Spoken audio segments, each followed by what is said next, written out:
مسائل دینیا کے سلسلے میں مولانا محمد یوسف لدھیانوی نے ایک مسئلہ لکھا ہے کہ لڑکی والوں کو دعوت کھلانا خلاف سنت ہے. میرے ذمہ بیان ہے، تحقیق آپ مولانا یوسف لدھیانوی سے جا کر کیجیے، لیکن عقل سے سوچیے کہ جس کی بیٹی جا رہی ہے کہیں اس سے کیا خوشی؟ ولیمہ سنت ہے بیٹے والے کا ہے. بیٹی جب چلی جائے اس کے یہاں، جب اس کی بیوی اس کے پاس آ جائے اور اس کے ساتھ اس کا خلوت ہو جائے، اس کے بعد دوسرے دن پھر وہ ولیمہ سنت مؤکدہ ہے، بشرطے کہ وہاں بھی کوئی خلاف شریعت کام نہ ہو. علامہ شامی ابن عابدین لکھتے ہیں کہ ولیمہ سنت مؤکدہ ہے، لیکن اگر دسترخوان پر غیبت شروع ہو جائے تو گوشیاں اور بریانیاں چھوڑ کر اور شامی کباب چھوڑ کر وہ ضرور جانا چاہے، واجب ہے اس کے ذمہ. اب اس وقت امتحان ہوتا ہے کہ یہ جو ہے نلیاں اور گوٹیاں جو ہیں یہ محبوب ہے یا اللہ کی رضا محبوب ہے. کیسے جائے صاحب چھوڑ کر ناراض ہو جائیں گے میرے ساتھ. صاحب کہتے کچھ یہاں غیبت ہو رہی ہے، ریکارڈنگ ہو رہی ہے، فوٹو کشی ہو رہی ہے، فلم بن رہی، ویڈیو بن رہا ہے، کھانے والوں کی ساری شکلیں بن رہی ہیں اور جناب حاجی صاحب صوفی صاحب تصویر یہ جیب میں ہے کھا رہے. دوستوں یہی امتحان کا وقت ہوتا ہے جو اللہ تعالیٰ کی ناراضگی سے بچ جائے. ایمان کا امتحان اس وقت ہوتا ہے، خالی تنہائی میں مسجد میں عبادت کر لینے کا امتحان نہیں ہے.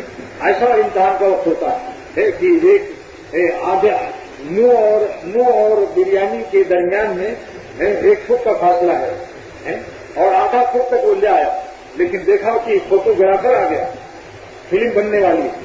اب دیکھنا ہے کہ یہ آدھا فٹ جو بریانی قریب ہو چکی ہے اس قریب شدہ مال غنیمت کو واپس کرتا ہے یا نہیں.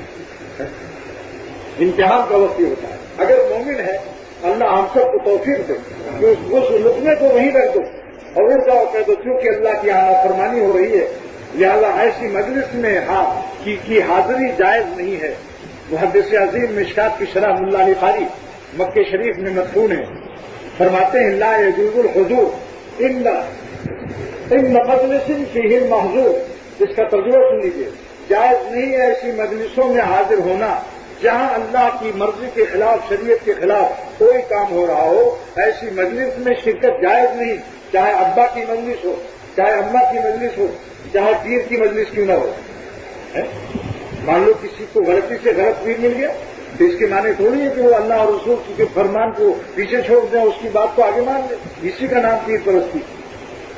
ایمان کا تقاضا ہی کو صاف کہتے کہ چونکہ آپ خلاف شریعت، خلاف سنت کام کر رہے ہیں، لہذا میں آپ سے حق سے بیعت کرتا ہوں. محبت اللہ کے لیے ہے اور یہ بھی اللہ کے لیے. آج ہمارے معاشرے میں اس کو کتنا روپیہ، یعنی تعجب ہے کہ قرضہ لے کر کے بیٹی والا بھی کھلا رہا جو خلاف سنت. آج اخبار میں پڑھ لیجیے گا، دینیات کا ایک پرچہ ہوتا ہے، مولانا یوسف لدھیانوی اس میں مسائل سوال و جواب لکھتے ہیں. میں نے ابھی دیکھا ہے، یہ اخبار میرے پاس ہی رکھا ہے، تقریر ختم ہونے کے بعد جس کا بھی چاہے چل کر دیکھ لے کہ لڑکی والوں کو کھلانا خلاف سنت. اصلاح اصول میں اور ہمارے اکابر نے اس کا اہتمام کیا. مولانا شاہ عبدالغنی صاحب رحمۃ اللہ علیہ میرے مرشد اول اور حکیم الامت کے اکابر خلفاء میں سے تھے. اتنے بڑے خلیفہ تھے کہ مفتی اعظم پاکستان اور مولانا یوسف گنڈوی رحمۃ اللہ علیہ، مولانا ظفر احمد عثمانی رحمۃ اللہ علیہ، قاری طیب صاحب رحمۃ اللہ علیہ، بڑے بڑے علماء ان کے سامنے شاگرد کی طرح بیٹھتے تھے. لیکن حضرت نے اپنی بیٹیوں کی شادی کی، کسی کو کچھ نہیں کھلایا. نکاح پڑھایا، جو 2-4 آدمی آئے اور ان سے کہا لے جاؤ رخصت کو. یہ نہیں کہ 2-4 جیسے عزیز اقارب آ گئے. مثال کے طور پر کسی کی بیٹی کی شادی ہے، اب اس کی دوسری سگی بہنیں آ گئی اور اس کے سگے بھائی آ گئے، وہ تو گھر والے ہیں، خاندان والوں کو کھلانے میں کوئی حرج نہیں.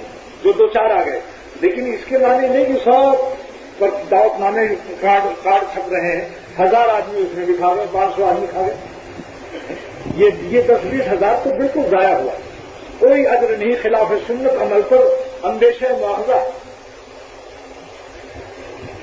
اب آج آپ لوگوں کو مولانا یوسف لدھیانوی کی خدمت میں ان لوگوں کو حاضر ہونا چاہیے جن کو ابھی ان کے بات پر پورا کچھ یقین نہ آ رہا ہو، تو وہ مولانا یوسف لدھیانوی اس کی زیارت کریں اور پوچھیں کہ آپ کے پاس کیا دلائل ہے.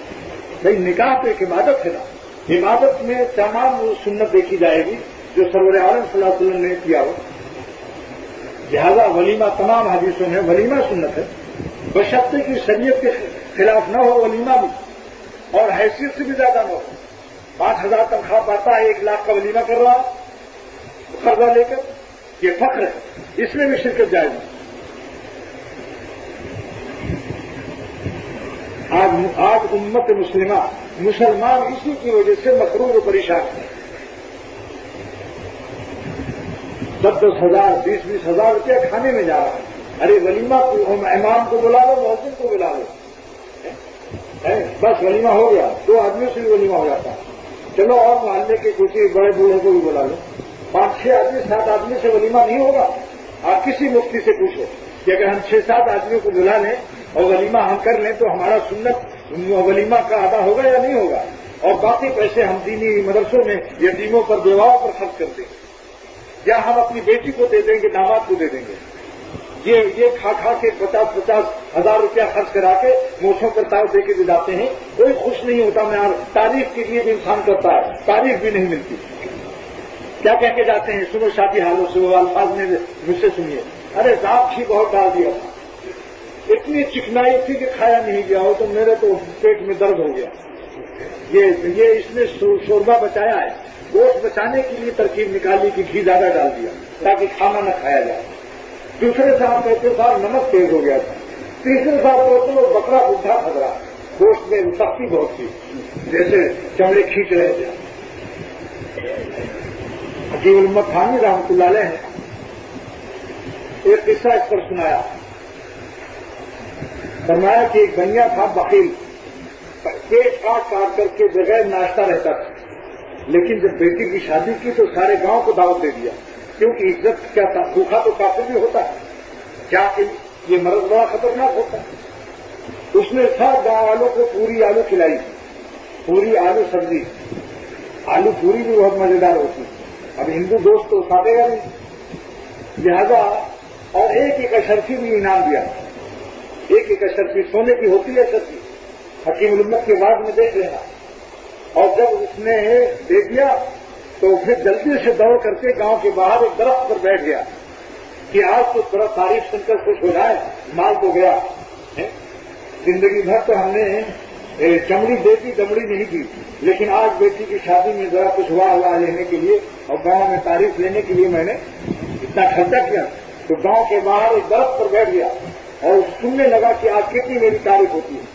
تو جتنے لوگ نکل رہے تھے پوری آلو کھا کر ایک اشرفی لے کر، سب کہتے تھے بڑا کنجوس مکھی چوس تھا، ارے ایک اشرفی دیا، کم وقت کو 5 اشرفی دینا چاہیے تھا. جب 3-4 گالیاں سنی تو مارے اس کی دھوتی ڈھیلی ہو گئی اور جلدی سے درخت نیچے اتر کے جا کے گھر میں لیٹ گیا چادر اوڑھ کے صدمہ اور غم سے کہ اتنا پیسہ بھی چلا گیا، تعریف بھی نہیں ملی. مخلوق کی تعریف کہاں ملتی؟ ایسی غمی میں بریانیاں کھلائی جاتی ہیں، غمی میں پیزا اس کا نام ہے قرآن خوانی، بکرا کر رہا ہے، شامیانے لگ رہے ہیں اور بریانی پک رہی. سوچو تو صحیح، جس کا بابا مر گیا اس کے ہاں بریانی کھانے میں شرم بھی نہیں آتی. حکیم الامت تھانوی رحمۃ اللہ علیہ نے ایک نوجوان کی تربیت فرمائی، زمیندار تھا، اس کا باپ کا انتقال ہو گیا. حکیم الامت کے صدقے اور ان کی صحبت کے فیض سے اس نے وعدہ کیا حضرت میں یہ رسم مٹا دوں گا انشاءاللہ اپنی پوری برادری سے اور زمینداروں کی برادری سے. بس اس نے اپنے باپ کے انتقال پر 2 بکرا کاٹا اور شاندار بریانی پکائی اور ساری برادری کو بلایا کہ آؤ آج کھانا کھا لو. جب سب نے ہاتھ دھو کر کے دسترخوان بچھا کر گرم گرم بریانی پلیٹوں میں رکھی گئی اور ہاتھ دھو کر کے کیا ایسے وقت میں یہ کام نہیں کرو، پیچھے جاؤ سبش. اس نے فوراً کہا کہ صاحبوں ہاتھ دھو لو، بریانی لگا دی اس نے پلیٹوں میں.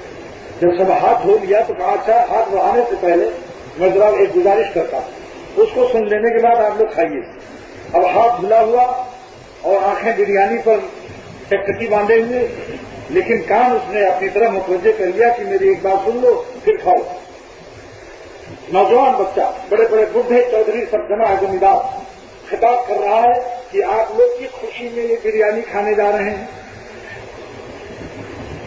میرے دل سے پوچھو کہ میرے بابا کے انتقال کا، باپ کا مرنے پر کیا صدمہ ہے؟ میرے سنگ اور صدمے میں آپ نے ہمارا یہ حق ادا کیا کہ آپ ہماری بریانی کھا رہے ہو؟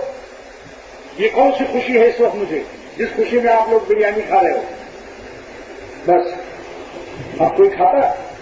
اس کے بعد کوئی کھا سکتا ہے؟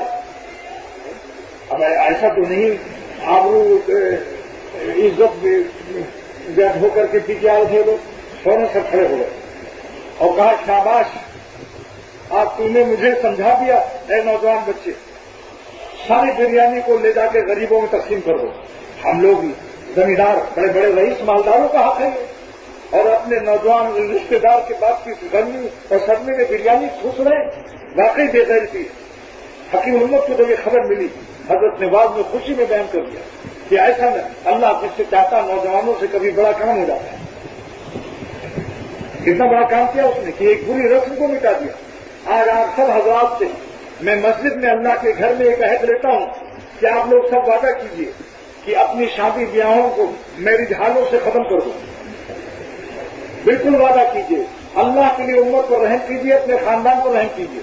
حضرت مولانا ابوالحق صاحب کے موجودگی میں 2 نکاح ہو چکا ہے یہاں۔ آپ لوگ شادی ہالوں پر کا کرایہ اور رات کی بجلیوں کا بل، یہ سب سے جان چھڑا کر اپنی بیٹی کو وہی پیسہ دے دو۔ قرضہ لے کر کے اپنے دل کو کیوں پریشان کرتے ہو بھائی؟ میرے محترم بزرگوں اور دوستوں، شادی سنت کے مطابق جمعے کے دن عصر کے بعد نکاح پڑھوا لو اور مغرب بعد رخصتی کر دو۔ جو آنے والے ہیں نوشا کے ساتھ ان کو بھی راضی کرو، تو پہلے ہی راضی کر لو کہ آج عہد کر لو کہ تو ہم سب لوگ سنت کے مطابق سادگی کے ساتھ شادی بیاہ کریں گے، تو یہ لعنت جہیز کی نکل جائے گی۔ کتنی بیٹیاں ہیں جو جہیز کی لعنت اور ابن اخراجات کی لعنت سے باپ بیٹھا ہوا ہے اور جوان بیٹیاں بیٹھی ہوئی، ان کے دلوں میں خودکشی تک کے وسوسے آ رہے ہیں۔ میرے دوستوں، اس شادی حالوں میں پیسہ ضائع کرنا اور اپنے مسلمانوں کو اس پریشانی میں مبتلا کرنا، بیٹی والوں سے پوچھو کہ کیا کیا مصیبتیں ہیں۔ لہذا جو شخص اپنی بیٹی کے شادی میں کھانا کھلائے گا، سمجھ لو کہ سنت کے خلاف مقدمہ تو دائر ہوگا، ساتھ ساتھ یہ کہ معاشرے کو اس نے ایک رسم جاری کر کے مسلمانوں کی جیب کٹوانے کا اس نے انتظام کیا اور ان کو قرض و غم میں مبتلا کرنے کا کیا۔ چھوڑیے اس کو، کوئی کچھ کرتا ہو، آپ یہی پوچھ لو بھائی کہ ہم بیٹی کے کھلانے میں کس کتاب میں لکھا ہوا ولیمہ کیا ہے؟ ولیمہ بیٹے کے لیے سنت ہے کہ جب بہو گھر میں آئے، اس کی بیٹی تو جا رہی ہے، اس کو کون سی خوشی ہے؟ اس لیے آج بھی آپ حضرات یہ عہد کر لیں کہ ہمیں میرج ہالوں میں، شادی ہالوں میں شادی نہیں کرنا۔ یہ 10,000 5,000 جو کرایہ لگتا ہے ایک رات کا، اور مسجد میں نکاح کرائیے، مسجد میں، اور جمعے کے دن عصر کے بعد سنت ہے، شہارا وغیرہ بھی اچھالیے نہیں، کتابوں کو خالی دیکھ کر عمل نہ کیجیے، سمجھنے کی کوشش کیجیے۔ ہمارے حضرت نے فرمایا کہ قاعدے سے تقسیم کر دو۔ مولانا ابوالحق دامن برکاتہ ہوں، کیوں؟ اس لیے کہ جس زمانے میں اچھالے گئے تھے کھجوریں، اس زمانے میں چشمے نہیں لگتے تھے آنکھوں پر۔ آج سے 100 برس پہلے بھی دیکھ لو اپنے باپ دادا نانا کو، تو میرے نانا آخر سانس تک چشمہ نہیں لگایا، 80 سال کے اوپر ہو گئے تھے اور دیکھتے تھے 2 میل تک۔ اب چشمے لگے ہوئے، کھجور اچھالا آپ نے، اگر ایک کھجور اس کی چشمے پر گر گئے شیشے پر تو اس کا 300 روپئے کا تو چشمہ گیا اور آپ کی 2 آنے کی کھجور، 4 آنے کی کھجور اس کے نفے میں آئی۔ لہذا اس کو تقسیم کیجیے اور اس طریقے سے کہ مسجد میں بھی کوئی اس کا اثر نہ ہو کہ مکھیاں ڈھونکیں۔ کھائیے آپ، لیکن اس کو صفائی کے ساتھ کہ مسجد کا فرش بھی نہ خراب ہو۔ اب اس کے بعد مغرب بعد اپنی بیٹی کو پہلے ہی سے طے کر لو کہ بھائی مغرب بعد رخصتی ہو جائے گی، لے جاؤ اپنے گھر۔ اس دن ولیمہ وہ بھی نہ کرے، ولیمہ سنت نہیں، اس دن ایک رات گزارے شوہر، اس کے دوسرے دن ولیمہ کر لیں، لیکن بیٹی والا نہ کھلائے، وہی پیسہ جو ہے بچا کے دوسری بیٹی کے لیے رکھ لے، داماد کو دے دے، جو چاہے کرے، لیکن اس طریقے سے پیسہ کو ضائع کرنا